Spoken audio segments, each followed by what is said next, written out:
Hello everybody and welcome back to another Let's Play video. This is 828MC2M, or Max if you like to call me. And yeah, welcome back to Subnautica.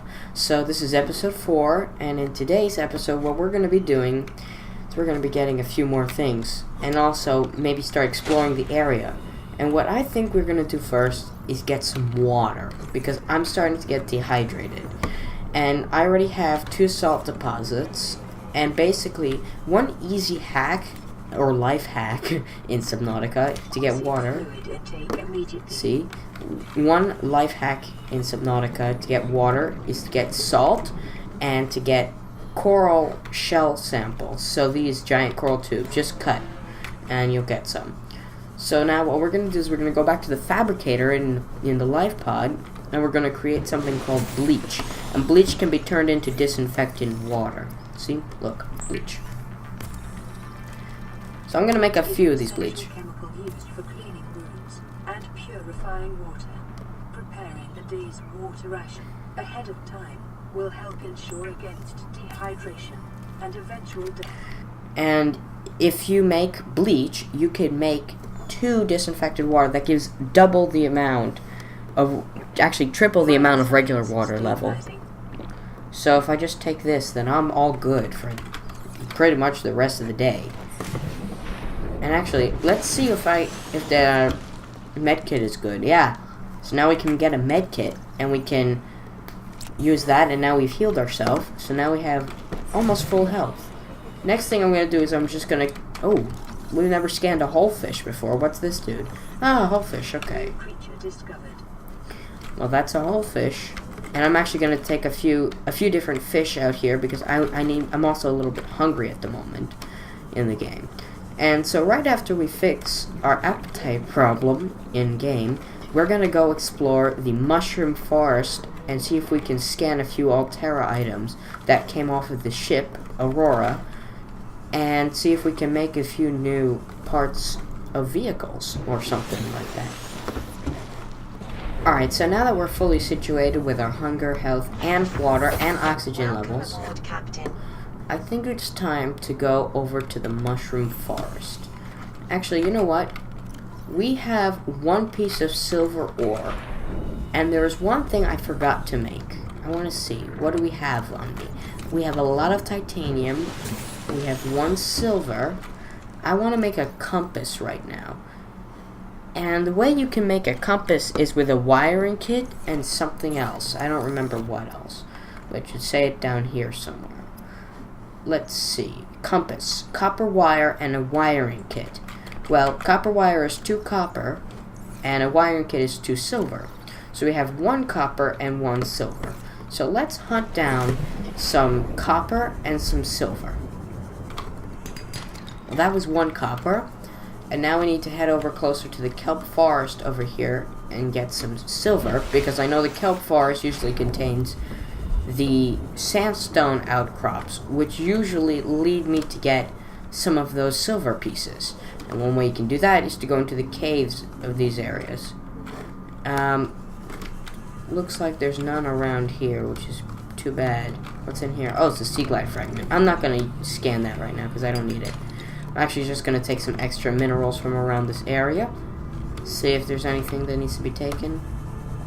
Now we can head this way, see if there's anything. No? Well, head this way.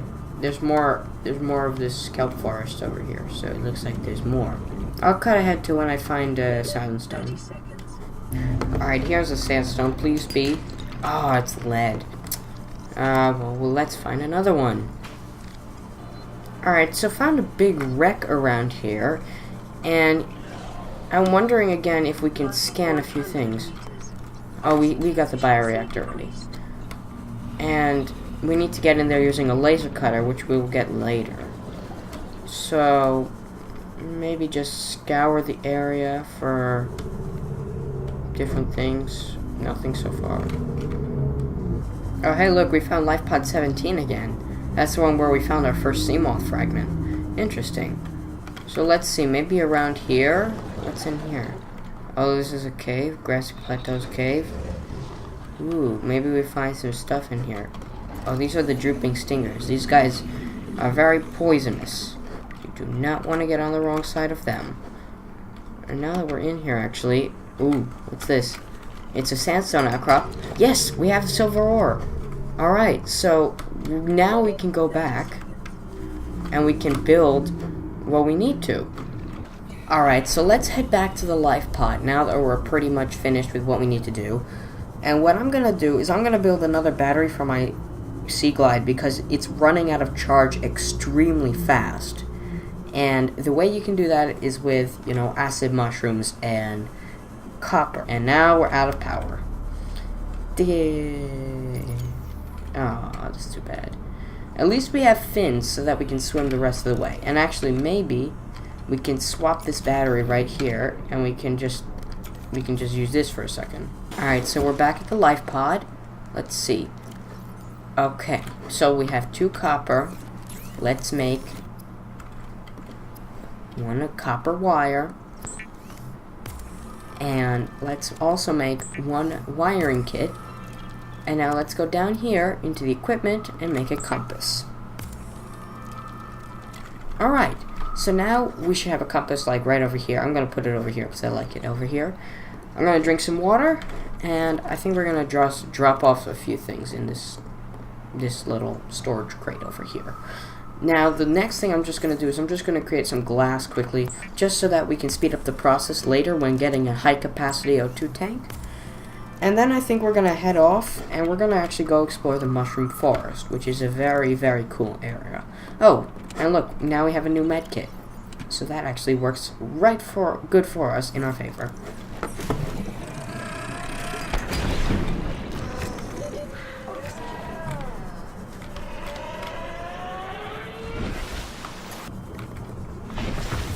Alright then, so we are now in our Seamoth, and we have a compass, and now let's get going all the way to the mushroom forest. And I'm going to turn the other way because I am not dealing with radiation today. There goes the radiation thing again. So I hate having to deal with that little screen effect. It just does nothing for you in life. So the mushroom forest, I never got to show you last time where it was, but it's this way. And I don't know what's going on with this radiation field over here, but how close are we to the aurora? I just want to know. So the aurora is over there. Where are we going? We are not even that close, and it's still saying that there's a radiation detected. It's like the radiation field got boosted or something? I don't know, whatever it is. Let's head over that way, and I'll meet you guys when we get closer to the mushroom forest. Alright, so we are here at the mushroom forest. Now, I'm pretty sure... Yeah, there's radiation detected, it says. So we should be careful around here. Even though the radiation can't really do anything, we should still be careful. Hey, look at this. There's a moonpole fragment. Moonpoles are used to dock and store vehicles such as the Seamoth or some things that we might see in the future. Oh. The biomass in this area is dominated by plant life, picking up faint or terror vehicle signatures. So we should be careful, because I'm hearing roars right now, and that roar is of a creature, the creature I was describing earlier.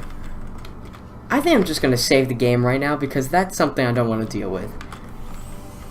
I am not dealing with a very big creature coming after me right now. Modification station. Look at this. I don't actually know where I am in relation to the aurora, but I should probably be careful, because being too close or being too close to somewhere else will not be very good for me. Okay, tree mushrooms. I'm actually going to take one of these. So, let's get back into Seamoth, because we need to replenish our oxygen. And hey, light's coming. That means morning's coming. Look at this. Alright. So, let's just start looking around the area a little bit. Just maybe going south a tiny bit.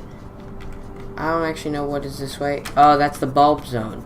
That's more dangerous, that area. So maybe we should start heading this way. Okay. It's saying the radiation, but let's quickly. Remember the materials you gather. Oh, it's actually dealing damage to me. Terra Corporation. You will be liable to reimburse the full market price. Your current bill stands at 3 million credits. Ah, I see then. So I have to pay a lot of money, right? Hey, we got another silver. Alright, radiation. Okay, we're good. Right, that right there was an amp eel, and we should be careful of those because those guys can really deal a lot of damage. Now, what's next? I want to see where I am in relation to the aurora and the bulb zone over there. Because I know there's things around that I just don't want to deal with right now. Alright, so here's the kelp forest. We're in the mushroom forest right now. So we're near the aurora. What's this way? Oh! Can you guys see that? There's an island over here.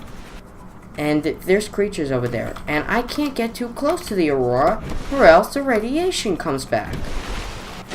So maybe we should just start to head home and we'll go to Life Pod 19. Because Life Pod 19 is nowhere near where we need to go for the aurora and all the other things. And no matter where I go, this radiation field just keeps crossing in my path. So I think we need to do something about that. And here's what we're going to do. What we have to do is we have to make a radiation suit. So I think we should make a radiation suit so we can explore closer. But I don't think we have to do that just yet. Because we're getting very far without it. But if we do want to explore the parts that we need to, we will have to make it eventually. So we'll try and make it at the end of this episode. For the time being, I want to make an upgrade to the O2 tank. Because I can't go very deep without having to go back into the Seamoth quickly. So let's do that quickly, and I'll meet you back at the life pod. Alright then, we are making our high-capacity O2 tank. Woo! Okay, now that we have this, we have 135 oxygen. That's amazing. And that's not counting the previous oxygen we already had. And also, we have a diamond now, so that is cool. And I think the other thing that we're going to do is we're going to make a waterproof locker. Because we need to store some of the items that we got. What's in equipment? A rebreather! Yeah, recycles oxygen. So we can make that eventually as well. And you know what? How about right now we actually make the radiation suit? Because that will make it a lot better. So we need 2 lead and 2 fiber mesh. 2 fiber mesh is going to be no problem. We can get that within 2 seconds. The lead is what I'm kind of worried about. Because the lead might take a little while to get. The lead is also in those sandstone outcrops, as you saw earlier. But if we just go over to this creepvine forest for a second, we can just cut 2 pieces of creepvine like really quickly, and we will get enough to make 1 fiber mesh. Alright, so we have enough creepvine to make a fiber mesh. Now we just need to scour the area for just a few more things. Alright, please let this be a lead. Yes! Okay, we have a lead, and now we can make a radiation suit. Alright, here we go, radiation suit. Alright then. So we managed to just get a whole lot of resources to make something that will really benefit us in the future. Look at all of this. We now have everything. There's just one last thing that we need. You can always use the rebreather later. And by the way, you can stop the radiation from spreading, but that will happen later. Alright, so now we got blueprints for a modification station, where the standard fabricator automatically rearranges raw materials to form complex devices. The mod station is able to combine complex devices to enhance their function. Alright, so basically enhances their function, like creates modules for the Seamoth to make it go deeper. Moonpool. The Moonpool is an essential module for long-term exploration. Its primary function is a dry dock for a small vehicle such as the Seamoth and the Prawn Suit. Prawn Suit is a vehicle you'll see later. in the series. It's amazing. Alright, LifePod 6 Crew 1. Let's listen to these crew logs, because we never got to listen to them in the previous episode. Ma'am, I need you to stay calm. We're not in immediate danger. Where are the rescue teams? The Aurora didn't make it. So, where are the rescue teams? They're dead, ma'am. We have rendezvous coordinates, but the routes are radiated. So, what are you going to do? I'm head of human resources, ma'am. This is not my expertise. But the PDA says if we can find some lead, we can make radiation suits. Oh, there! I am not setting foot outside this life pod without the proper protection. Don't worry. I'll go. Okay. Let's hear what happens next. What are you doing? You were gone so long. I thought you drowned. Put the flare down. I was going to try and attract someone's attention. That's not a distress flare. Stop waving it around like that. You'll catch the fuel line. Uh-oh.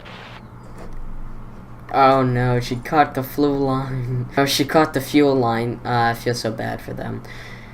Anyway, so I just got a message on my radio. Let's listen to that. It's probably the Sunbeam, if not an Aurora survivor sending us a message. But if it's the Sunbeam, the trading ship, then let's hear. This is Sunbeam. You know Aurora. We're from a little transgov Oh, it is far side Sunbeam. of Andromeda, and we have a saying there. There's no bad without the good, no good without the bad. Sounds like you tasted a bunch of the former, but that only means you're overdue a whole lot of the latter. Might just be we're it. We're scanning for somewhere to park. We'll be in touch when we find it. Sunbeam out. Alright then, so they're basically checking around the planet to see where they can land. That's amazing. So they really are going to try and come save us. So to finish off the episode for today, what we're going to do is we're going to head over to LifePod 19. Welcome aboard, Captain. See if we can salvage the routes from there. LifePod 19 is in probably one of the weirdest and coolest biomes in my opinion. I don't know, it's kind of bland, but I love it because it's so bland and sparse. The name of it is called the Sparse Reef. But it's more than just sparse. It also has life. Minimal, but it has it. And it's cool too. But it also feels like you're being watched the entire time. Like someone is judging you for your every move. It's kind of creepy though. Hey, we got more lead. Look at that. Anyway, so also next door to this biome, there's biomes called the Blood Kelp Zone and the Grand Reef and the Sea Treader's Path. All three of those biomes being pretty hostile, except for the Sea Treader's Path, which is not hostile at all. And on the way there, you may be seeing this thing right here. That's a big quartz deposit, but you can only break that with a drill. Oh yeah, and here's the entrance to the Sparse Reef. Alright, so I can't go down there with the Seamoth because the depth of the Seamoth does not allow me to. But I will go to a specific point, probably to 185 depth, and then just park it there. It's around 186 now, so we should start to be a little bit careful because we're reaching the maximum depth. Alright, so that's the way you go down. Alright, so I have to be quick about this. Oxygen efficiency decreased. Passing 200 meters. Oxygen efficiency greatly decreased. Oh wait, there's a time capsule here. This is a time capsule. Look at this. So someone just planted this in our world. Let's see this for a second. What? Are you joking? Acquired. Hold on a minute. Note. Craig McGill crash landed in the acid swamps at Boreal 9, fought off the arachnid kidney poachers, and hijacked a Tabe Star Wall. If he can do all that, you can survive one more day. Ah, thank you. Well, what I was trying to explain is someone left behind a time capsule in this world, a different player, a real life player in this world, and I just got something, and he left a gift for me, or she, it depends. Let's see. So she or he gave me a stasis rifle. This is amazing, and they gave me a thermal blade. Are you joking? And they also gave me something else. I think a repair tool. Amazing. Wow. Thank you so much. Whoever that was. But let's see what they wrote. Leaving 4546B. Hello to whoever survived our crash now. 2 others have crashed before. This region is unusually low. Alright. Cause unknown. Okay. 2 others have crashed before you, with one, the famous Degassi, dying. The Aurora had 1 member escape. Me. 3rd time the charm. I think she meant to write, or he meant to write charm. Good luck. Riley Robinson, Senior Tech Officer of the Aurora. Wow. Okay, well, thank you very much. I appreciate that. And these sturdy containers are designed to store written and photographic evidence for later retrieval. Okay. So now I'm going to just go explore, see if we can find a LifePod 19 area. And I think the entrance is right down here in order to get to LifePod 19. Yeah, it's right there. Alright, so I'm gonna just quickly go down. This episode might be a little bit longer. Oxygen efficiency greatly decreased. I hope you're glad, because last episode wasn't that long, and I just wanted to make this one a tiny bit longer because I love playing Subnautica. New PDA data. Alright, so in here, what did he leave for us? More PDA data. Alright. Signal location uploaded to PDA. Ooh, a signal location? Hey, there's an Aurora rendezvous point. New PDA data. So that means there was a point that we can visit. Uh-oh. Uh-oh. Oh no, get out of here. Okay. Oh! Ultra high capacity tank? New blueprint acquired. You're joking, right? Oh, we need to get back to our Seamoth quickly. So, these guys gave us an ultra high capacity tank. Let's see what that is. Because an ultra high capacity tank will allow us to do so much more. Because it will give us much more stability underwater. Oh my god, it is the ultra high capacity tank. Oh my god. Okay, that's amazing. So, what I think we're gonna do is we're gonna end off the episode here. Because we made a lot of progress, if you didn't know already. This is the Sparse Reef, by the way. Over there is an island, or dry land. Finally, it looks like there's something that we can actually do. I wonder if we can see the island from here. Let's see, because it's pointing me towards that direction. Let's see, if we surface, can we see the island? No, we can't, because we're too far away. But it's still a few meters away from us. And there's a reef back over there. Alright. Well, you know what? I think we're just going to end off the episode here. Again, in the Seamoth. So, I want to thank you guys so much for watching this video. It was a pleasure making these videos for you so far.